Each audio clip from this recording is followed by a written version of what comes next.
So in working with neurodiverse couples over the years, I've noticed that marriage will tend to go through several phases.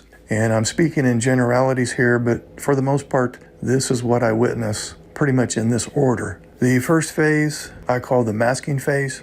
And here the autistic spouse essentially tries to pretend like there's somebody else, in this case trying to pretend like they're a neurotypical. But unfortunately, this is a short-lived effort because pretending to be somebody else is exhausting, although females do tend to do better with this than males. And eventually, and perhaps unconsciously, they will revert back to their original behavior. Second phase would be the settling in phase.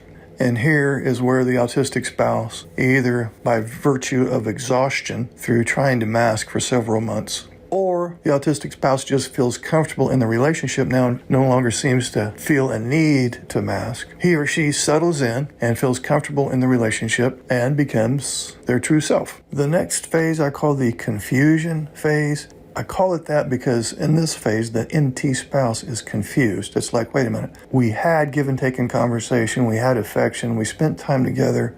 I felt like I was one of his special interests, but now he seems to be drifting away. And so the NT spouse is trying to make sense of what's going on there.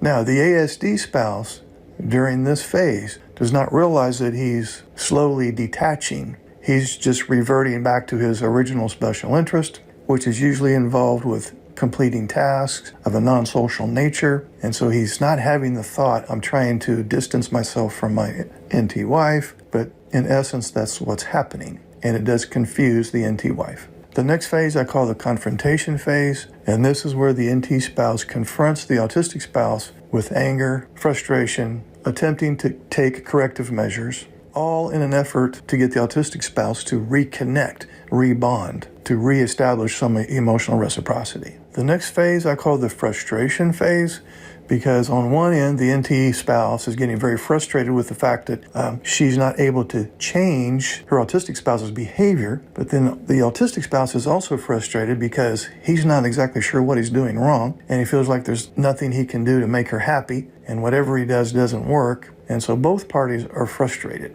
The next phase I call the resentment phase, because after repeated attempts from the NT spouse to get her autistic spouse to connect and bond and have give and take in conversation and have affection again and to get some attention and so on, over time, several months and even years, resentment builds on her end. And with the autistic spouse, he's also resentful because he feels like the NT spouse is trying to change him and always being critical of him. So there's resentment on the ASD spouse's end as well. The next phase I call the light bulb moment phase, and this is where usually the NT spouse gets online, does some Google searches, does some YouTube searches, and finds out this thing called ASD level 1, Asperger's syndrome, and goes, aha, this is what's going on. And oftentimes she presents this information to her autistic spouse, and he may or may not, but in many cases he does go, yeah, you know what, I probably do have some of those traits. Makes sense to me why we're having these issues.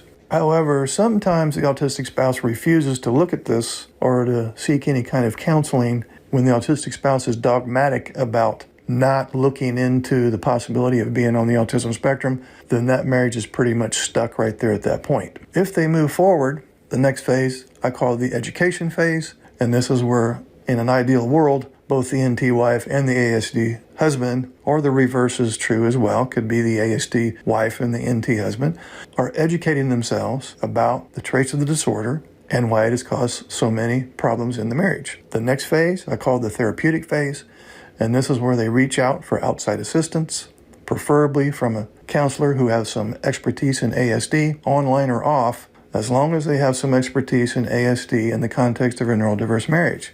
And so here they get some therapeutic techniques, some social skills training for the autistic spouse, and they begin to develop some new ways to communicate with one another. The next phase I call the acceptance phase, and here's where both parties realize, okay, we've been dealt this particular set of challenges, and we're just going to have to make some adjustments based on what we've got to work with here. At least we know what's going on. At least we have some idea about what can be done to establish communication and some level of emotional reciprocity again. If the couple does not get to the acceptance phase, then they get to the termination phase. and that is one or both parties are simply not willing to make adjustments, and one or both parties are burnt out and they think they would be better off through separation or divorce, which sometimes that is the case. So here we have this series of stages that the neurodiverse marriage goes through. Now each of these stages has some sub-stages, but I won't get into that in this video because it'll be too long. But this is, in a general way, this is what can happen.